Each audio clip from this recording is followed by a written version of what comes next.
Quando ero ragazzo venivo qui a Mezzocannone e venivo attirato da questo strano personaggio riprodotto su quel bassorilievo che tutti chiamavano Colapesce, e mio padre, noi abitavamo da queste parti, veniva a raccontarmi la leggenda napoletana di Colapesce, questo bimbo, questo ragazzo che diventa un pesce.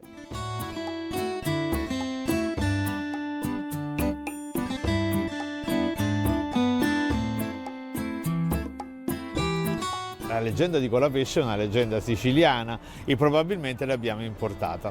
Facciamo un passo indietro. La leggenda siciliana, come vuole, è una leggenda in realtà messinese. Sì, perché come sapete poi Renato Guttuso, proprio a Messina, al teatro Vittorio Emanuele II, ci ha riprodotto ci sono tutti i dipinti della leggenda di Colapesce. E la leggenda di un certo Nicola, detto Cola, il quale era un giovane messinese che aveva delle capacità natatorie straordinarie e si buttava, insomma, attraversava lo stretto come se niente fosse. Nel 200, siamo nel Medioevo, lo Stupor Mundi, Federico II, e guarda caso qui poi di fronte a me c'è l'Università di Napoli, Federico II, qui a Mezzocannone, lo sfidava a esplorare tutti i fondali dello stretto di Messina. Prima gli getta una coppa a mare, lui si getta giù e la tira su, fortissimo, quasi un pesce.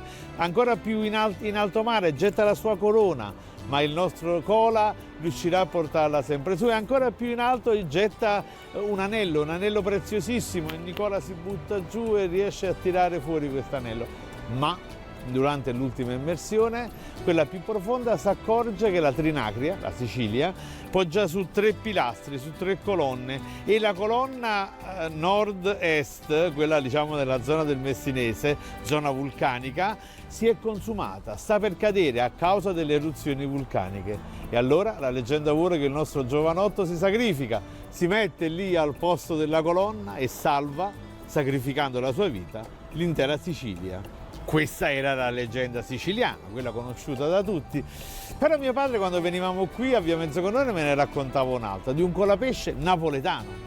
Anzitutto, questo signor Nicola Pesce, detto Cola, non era un messinese, ma era un maranaro di Santa Lucia. Era quindi un pescatore luciano, quindi era uno, diciamo, napolegno. Il re Federico II qui diventava Ferdinando Borbone, Ferdinando IV, quello che amava mischiarsi col popolo, amava andare sulle spiagge con i lazzari, insomma, ed è lui che sfidava il pescatore luciano ad immergersi sempre più a fondo. Sto ragazzo stava sempre a mare, e tanto che sembrava una vera e propria creatura marina, e allora la mamma disperata si affaccia e gli manda una maledizione: oh, basta, tu devi tornare a casa, altrimenti tu diventerai un pesce.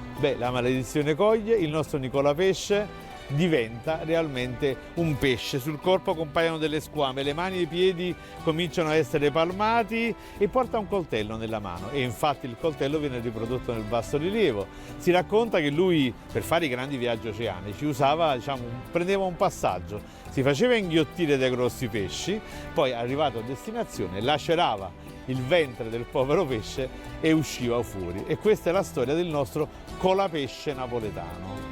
E la prova provata che esiste una versione napoletana, di Colapesce, sta proprio qui nel bassorilievo di Via Mezzocannone, proprio all'angolo con Via Sedile di Porto. C'è un bassorilievo dove c'è quest'uomo col corpo squamato, con le mani e i piedi palmate, vedete, e c'ha un coltello in mano, l'arma che usava per tagliare la pancia del pesce trasportatore. Sì, è vero, sotto c'è una lapide del metà del Settecento che dice che questo bassorilievo fu rinvenuto nel Cinquecento durante i lavori di costruzione del seggio del sedile di Porto, una delle circoscrizioni amministrative, cinquecentesche della città di Napoli, che il personaggio sarebbe il mitico Orione, figlio di Poseidone. Sì, questa è la storia ufficiale, ma a noi piace pensare che questa è la prova provata che esisteva un vero Colapesce napoletano.